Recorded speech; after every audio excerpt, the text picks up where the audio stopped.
I hope you enjoyed your lunch. We are now ready for our next presentation, Navigating the Regulatory Landscapes for AI, European AI Regulation Sandbox and ISOs, with Victoria Powys. Victoria is Client Solutions Manager at iDisk Information Technologies, a Barcelona LSP, and she has completed her MA in Translation Studies with the University of Portsmouth, based in Italy. She has volunteered on the Gala Committee for the past 2 years, and we are now ready for her presentation. Welcome, Victoria. Hello, everyone. Thank you for coming. So Gala's theme for this year's conference, Navigating the Rise of AI, is, of course, on point. But with the EU AI Act coming up, we should also start considering how we're going to navigate the regulatory landscape of AI.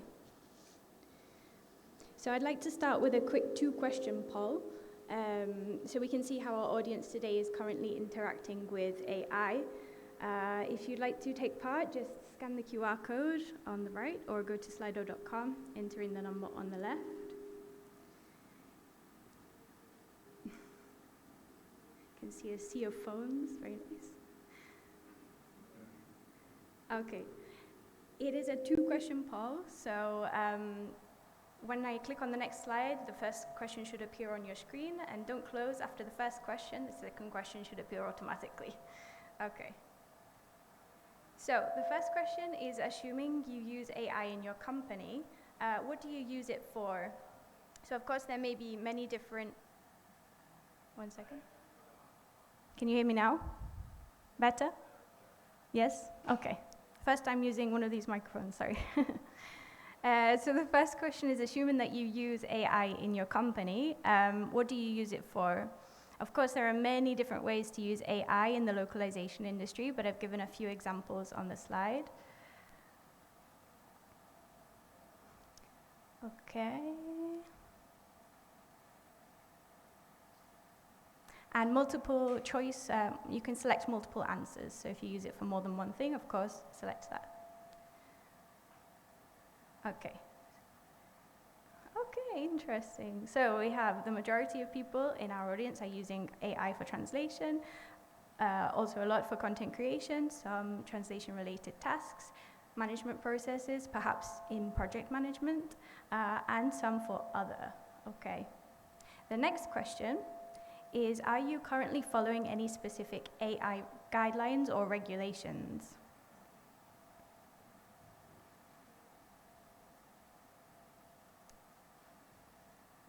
Okay, this is what I really want to know.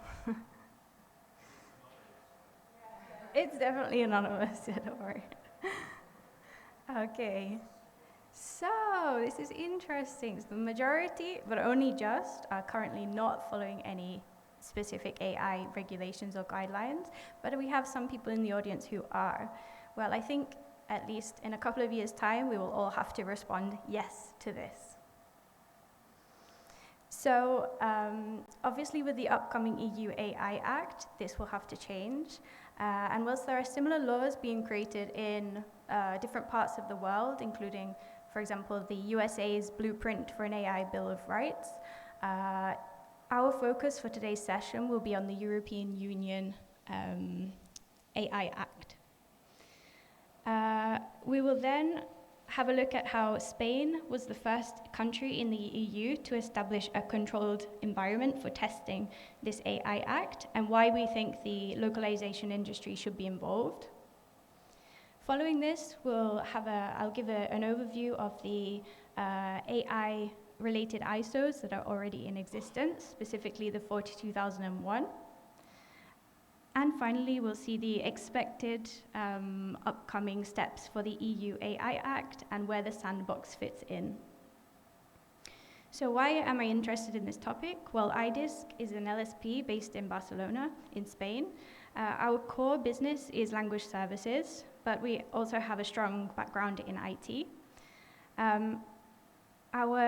We are very aware that information data security is a priority for our clients and also ourselves, which is why we are ISO 27001 certified. And we also have the more stringent ENS, the Spanish government national security framework. Like the majority of the localization industry, we've been testing AI internally to see how we could improve our processes regarding quality and efficiency. And we're currently evaluating whether the ISO 42001 should be our next certification. IDISC has strong partnerships with several universities offering translation and AI courses, and it was actually through one of these collaborations that we first heard about the sandbox, the regulatory sandbox in Spain, and decided to investigate further. So I'm sure everybody has heard of the EU AI Act, but what is it? Well, of course we can't go into too much detail here. It's a 200+ page document. But it is the first comprehensive legal framework on AI, and the aim is to foster trustworthy AI by ensuring that AI systems respect the fundamental rights, safety, and ethical principles. There are 7 principles regarding trustworthy AI according to the European Union AI Act, which you can see on the screen, such as human agency and oversight, which includes human intervention and supervision of AI, privacy and data governance, transparency, non-discrimination and fairness, to mention a few. So the objective of the EU AI Act is to provide AI developers and deployers with clear requirements and obligations regarding the responsible use of AI. So where are we currently at with the EU AI Act? Well, the road has been long, and we're not at the end of it yet. It was first proposed in April 2021, and over the following years, amendments were made. Then in December 2023, the European Parliament and Council made a provisional agreement, which was unanimously endorsed by the 27 member states in February this year. And 1 month later, the AI Act was passed by the European Parliament. So now we're just waiting for the European Council to endorse it. The AI Act takes a risk-based approach. So the higher the risk to society, the stricter the rules. There are 4 risk levels. The first is unacceptable risk, which are AI systems that pose a clear threat to the safety, livelihoods, and rights of people, such as social scoring by governments or AI-assisted toys, which could encourage dangerous behavior in children, for example. And these AI systems will be banned across the EU. Next, we have high risk, which are AI systems which could cause potential harm to the health, safety, fundamental rights, environment, democracy, and rule of law, such as CV sorting software. So we heard about a brief comment about that in the keynote speech this morning. Or perhaps law enforcement technologies, such as evaluating the reliability of evidence. And these high-risk systems must adhere to strict guidelines, strict regulations, including the comprehensive risk assessments, high-quality data sets, activity logging, transparent information, and human oversight, which again includes human intervention and supervision. Limited risk leveling is for AI systems related to the risks that there's a lack of transparency in AI usage. So chatbots and AI-generated content will need to be clearly labeled as AI-generated so that people know when they are interacting with it. This, of course, will include AI-generated translations. And finally, we have minimal risk, which are applications such as AI-enabled video games or spam filters. And the AI Act in the European Union allows free use of minimal risk, and this is the most common type of AI system available right now. So unlike specialized AI systems, which are used for specific use, general purpose AI systems, or GPAI for short, are capable of performing a wide range of intellectual activities which emulate or mirror the cognitive abilities of humans. Some GPAI functions can be seen on the screen, such as translation, pattern detection, audio-video generation. And these are often large language models, such as ChatGPT. So as these general-purpose AI systems can be used for a wide range of activities, both intended and unintended by their developers, and they can even exhibit some surprising behaviors that surprise their developers, they must adhere to transparency rules, including complying with EU copyright law and detailed summaries about the content used for training, and also drawing up technical documentation. So where do language services fit in? Well, as we saw at the beginning of the session in the poll, language services, AI can be used and is being used for several different tasks in the localization industry. A few examples can be seen on the screen. But where should these go in the AI Act? Are they high risk, limited risk, or minimal risk? Well, we'll come back to this question later in the session. But first, I'd like to talk about a requirement of the EU AI Act, which is the creation of regulatory sandboxes. So according to the EU AI Act, Article 53, member states shall ensure that their competent authorities establish at least one AI regulatory sandbox at national level. What is a regulatory sandbox? Well, according to the European Parliamentary Research Service, a sandbox allows businesses to test and experiment with new and innovative products, services, or businesses under the supervision of a regulator for a limited period of time. And they make it possible to test new technologies transparently, and they also contribute to evidence-based lawmaking. The first of these EU AI regulatory sandboxes was created in Spain on the 9th of November, 2023, and it has a duration of 36 months or 3 years. This is part of the initiative for the Spanish digital transformation strategy called the Digital Agenda 2026. And the information that we know so far can be found in the Spanish Royal Decree 817, including an outline of the eligibility criteria, the purpose, and also how the sandbox will work. Participants can be providers of AI systems and their corresponding users. And there are 3 AI systems which have been defined in the Spanish Royal Decree, which are high-risk AI systems, general-purpose AI systems, and foundational models. The purpose of the sandbox is to connect innovators and regulators, allowing them to share best practices. And in turn, this will generate easy-to-follow, future-proof guidelines for the industry and especially small to medium-sized enterprises. And this will, in turn, facilitate the implementation of the AI Act. So how does the sandbox work? Well, as far as we know, participants are provided with technical guides and personalized advice by their competent authority. And this is supported by collaborative learning meetings. They must complete a self-assessment on compliance and a gender impact report, and they receive feedback on how to implement these updates from the competent authority.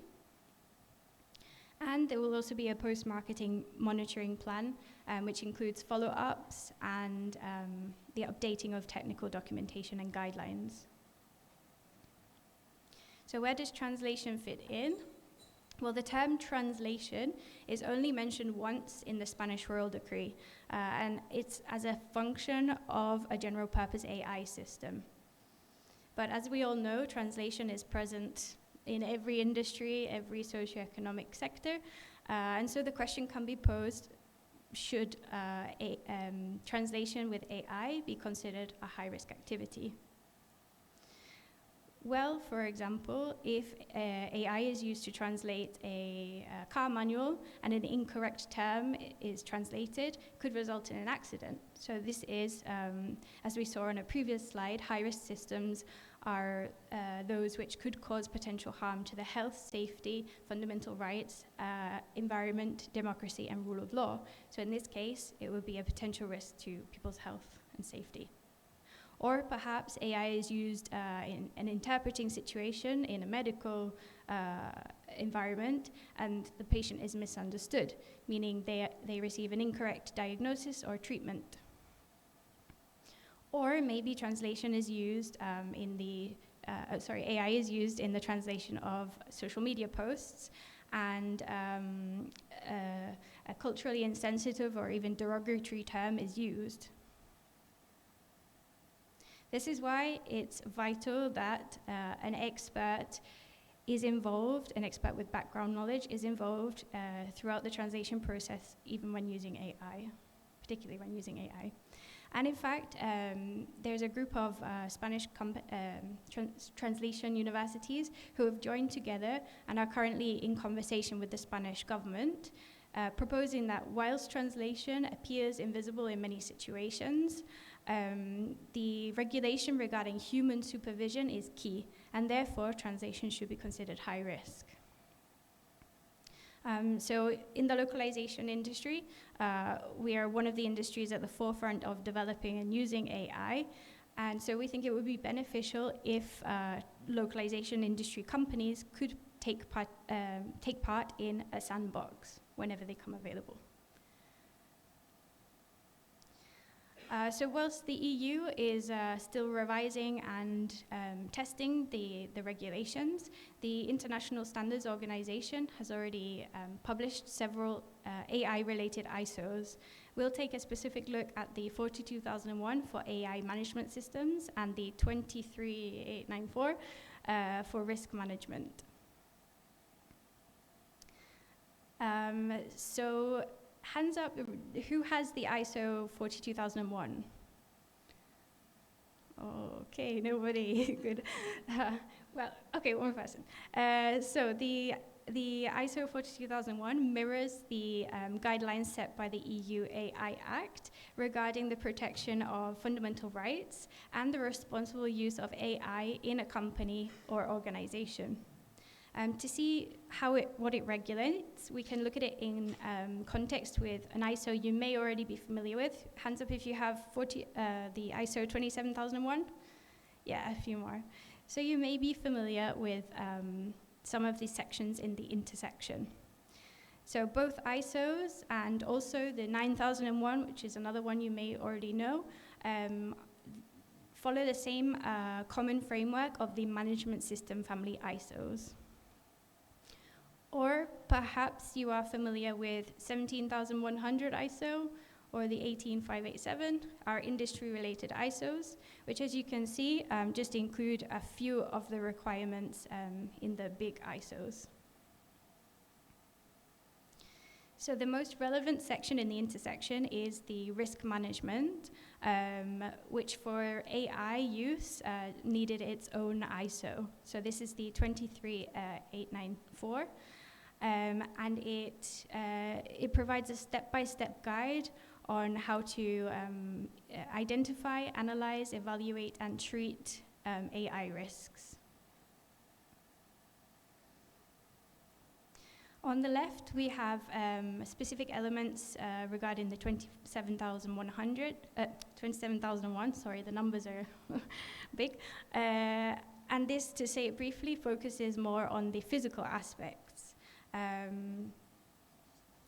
So, for example, a more stringent control on the human access to information or the cryptographic protection of communications.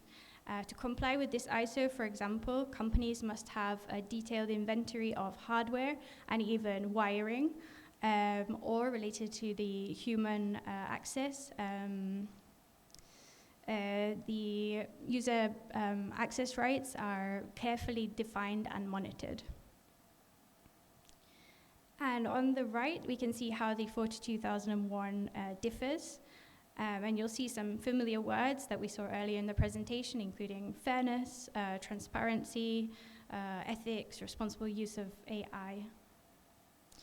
So the important thing is to use the ISOs in compliance with the EU AI Act. And the ISO 42001 can act as a third-party seal for compliance. So what are the next steps? Well, the law now needs to be formally endorsed by the Council, which is due to happen any day now. And following this, 6 months later, the unacceptable risk AI systems will be banned in the EU. 12 months after this, the regulations regarding the general purpose AI systems and models will be enforced. And then the rest of the AI Act will be fully applicable after 24 months. And this includes the creation of sandboxes at national levels in the EU countries. So language services are essential, vital to society, which is why we think it's important for the localization industry to not only be aware and ready to follow these guidelines, but to also be at the forefront and play an active part. And that is the end of the presentation. Thank you for your attention, and I'm happy to answer any questions now. Thank you, Victoria, for your interesting presentation.